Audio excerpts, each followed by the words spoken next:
Hello बच्चों, आप लोग का एम के वाई क्लासेस यूट्यूब चैनल पर स्वागत है। आज हम लोग पढ़ेंगे रासायनिक समीकरण के बारे में। चलिए देखिए, मैं यहाँ पे लिखा हूँ। अब आप लोग को समझाते चलूँगा और आप लोग नोट बढ़ाते भी चलिएगा। किसी रासायनिक समीकरण में भाग लेने वाले अभिकारकों तथा अभिक्रिया के फलस्वरूप प्राप्त होने वाले उत्पादकों को प्रतीकों तथा सूत्रों द्वारा निरूपित करने को रासायनिक समीकरण कहते हैं। तो बच्चों, इसमें कह रहा है कि दो चीज़ आप लोग को ध्यान देना है कि इसमें सूत्रों द्वारा लिखना है। रासायनिक समीकरण हम लोग यानी केमिकल इक्वेशन किसको कहेंगे? ये इसमें हम लोग जो भी तत्व रहेंगे, जो भी यौगिक रहेंगे, जो भी पदार्थ रहेंगे, उनको सूत्रों को लिखना है, ना कि उनके नामों को। जैसे मान लीजिए, मैं आप लोग को समझा दे रहा हूँ। जैसे हमने कहा कि जिंक जिंक प्लस सल्फ्यू सल्फ्यूरिक अम्ल। तो ये क्या बन जाएगा? तो ये बनता है जिंक सल्फेट। क्या बनता है? Zinc sulphate plus hydrogen gas का निर्माण होता है। ये दो चीज़ बनता है। तो ये हम लोग का रासायनिक समीकरण नहीं हुआ। क्यों नहीं हुआ? क्योंकि रासायनिक समीकरण को लिखने के लिए कहा गया किसी रासायनिक अभिक्रिया में भाग लेने वाले अभिकारकों तथा अभिक्रिया के फलस्वरूप प्राप्त होने वाले उत्पादकों को प्रतीकों अथवा सूत्रों द्वारा निरूपित करने को रासायनिक समीकरण कहते हैं। इनके सूत्रों को लिखेंगे। जब इसी को लिखेंगे Zn प्लस सल्फ्यूरिक अम्ल H2SO4 और इसके बाद हम लोग का बन गया zinc sulphate ZnSO4 plus hydrogen gas.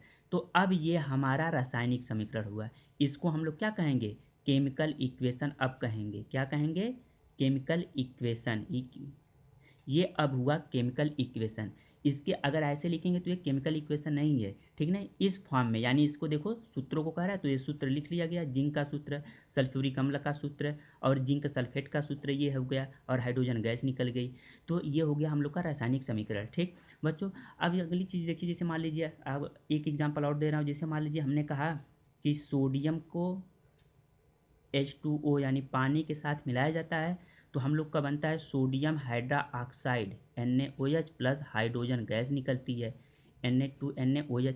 तो यहाँ पे देखिए बच्चों, इसको हम लोग कहेंगे कि ये संतुलित समीकरण नहीं है। ये क्या है? संतुलित समीकरण नहीं है। क्योंकि यहाँ पे जो है हम लोग देखा गया, सोडियम का एक परमाणु है, हाइड्रोजन का दो परमाणु है, ऑक्सीजन का एक परमाणु इधर।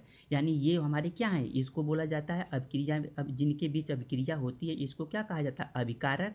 इसको कहा जाता है अभिकारक, यानी रिएक्टेंट इसको बोलते हैं, रिएक्टेंट। और इसको हम लोग बोलते हैं, क्या बोलते हैं? प्रोडक्ट बोलते हैं। इसको हम लोग प्रोडक्ट बोलते हैं, जिसको कहते हैं उत्पाद ये है, उत्पादक ये कहते हैं, या क्रियाफल कहते हैं।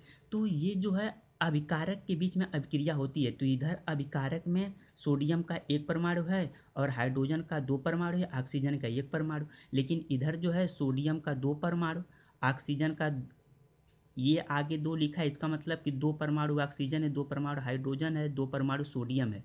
तो दो यहाँ, दो या चार परमाणु हो गया। तो इधर दो ही परमाणु है। तो ये जो है हमारा संतुलित समीकरण नहीं है। इसको कहेंगे, ये कैसा समीकरण है? असंतुलित समीकरण। असंतुलित समीकरण है। कैसा समीकरण है? असंतुलित समीकरण, या ढांचा समीकरण भी कहते हैं इसको। ढांचा समीकरण भी कहते हैं, या इसको कह सकते हैं कंकाल समीकरण। जो समीकरण संतुलित नहीं रहता है उसको हम लोग कहते हैं असंतुलित समीकरण, और या ढांचा समीकरण या कंकाल समीकरण कहते हैं। देखिए ये कहाँ संतुलित है। तो इसको संतुलित करने के लिए, संतुलित की हम लोग प्रोसेस आगे पढ़ेंगे। इसको संतुलित करने के लिए हम लोग क्या करेंगे? अब देखिए, इधर दो सोडियम के परमाणु हैं। तो जब भी समीकरण को संतुलित किया जाएगा तो हम लोग इसके अंदर नहीं लिख सकते, इसके बाहर ही लिखेंगे। ठीक, इसके बाहर ही। इधर देखिए दो परमाणु, यहाँ पे दो लिख दिए तो दो परमाणु हो गया। लेकिन यहाँ पे देखिए हाइड्रोजन के दो दो चार परमाणु हैं, दो यहाँ पे हाइड्रोजन के और दो ये चार परमाणु, लेकिन यहाँ पे दो ही हैं।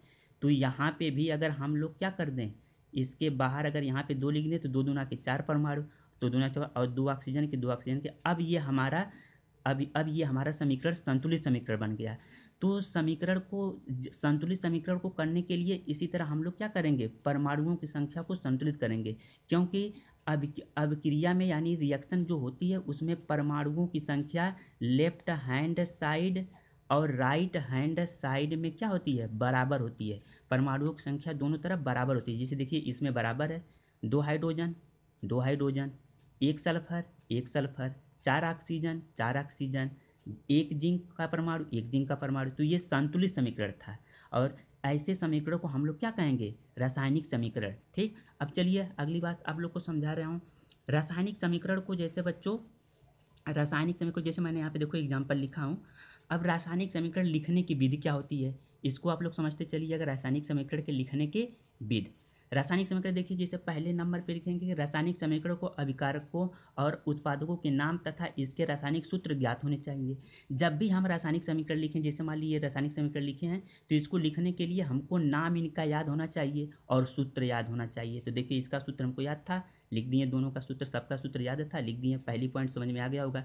अगली पॉइंट देखिएगा, समीकरण में पदार्थ सदैव अणु के रूप में लिखे जाते हैं। किसके रूप में, अणु के रूप में लिखे जाते हैं। जैसे मैं आप लोग को एक चीज़ और समझा रहा हूँ, जिससे देखिए अणु के रूप में दूसरी पॉइंट समझने के लिए, जैसे मान लीजिए हाइड्रोजन है, नाइट्रोजन है, ऑक्सीजन गैस है, क्लोरीन गैस है।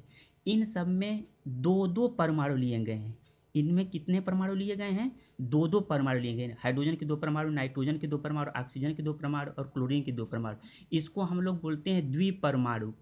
द्विपरमाणु, द्विपरमाणु के ये कैसे हैं, द्विपरमाणु यानी जिसको कहते हैं डाई एटॉमिक, डाई एटॉमिक पदार्थ हैं, ठीक है ना। अब जैसे मान लीजिए कापर लिया गया, मैग्नीशियम लिया गया, ठीक, तो सोडियम लिया गया, तो इसको हम लोग कहते हैं क्या है, ये एकल परमाणु है।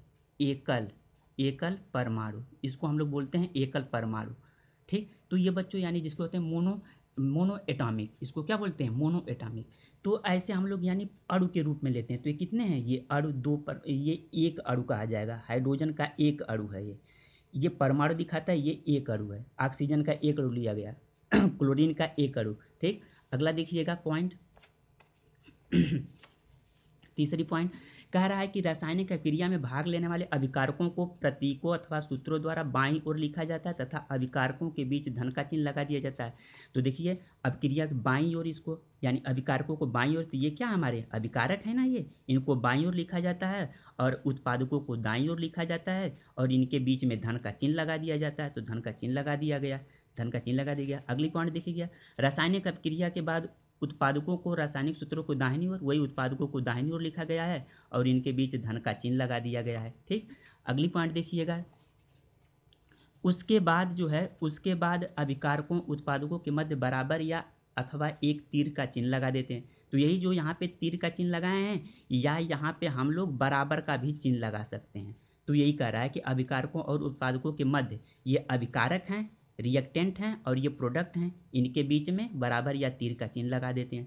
तो ये हम लोग का क्या था, रासायनिक समीकरण लिखने की विधि थी। रासायनिक समीकरण लिखने की विधि थी। तो बच्चों इसमें अब जो है संतुलित करने की प्रोसेस जो है, जैसे रासायनिक समीकरण को संतुलित करने की प्रोसेस, ये इम्पोर्टेंट टॉपिक है। इसको जो है अगले वीडियो में पढ़ा जाएगा, रासायनिक समीकरणों को संतुलित करना।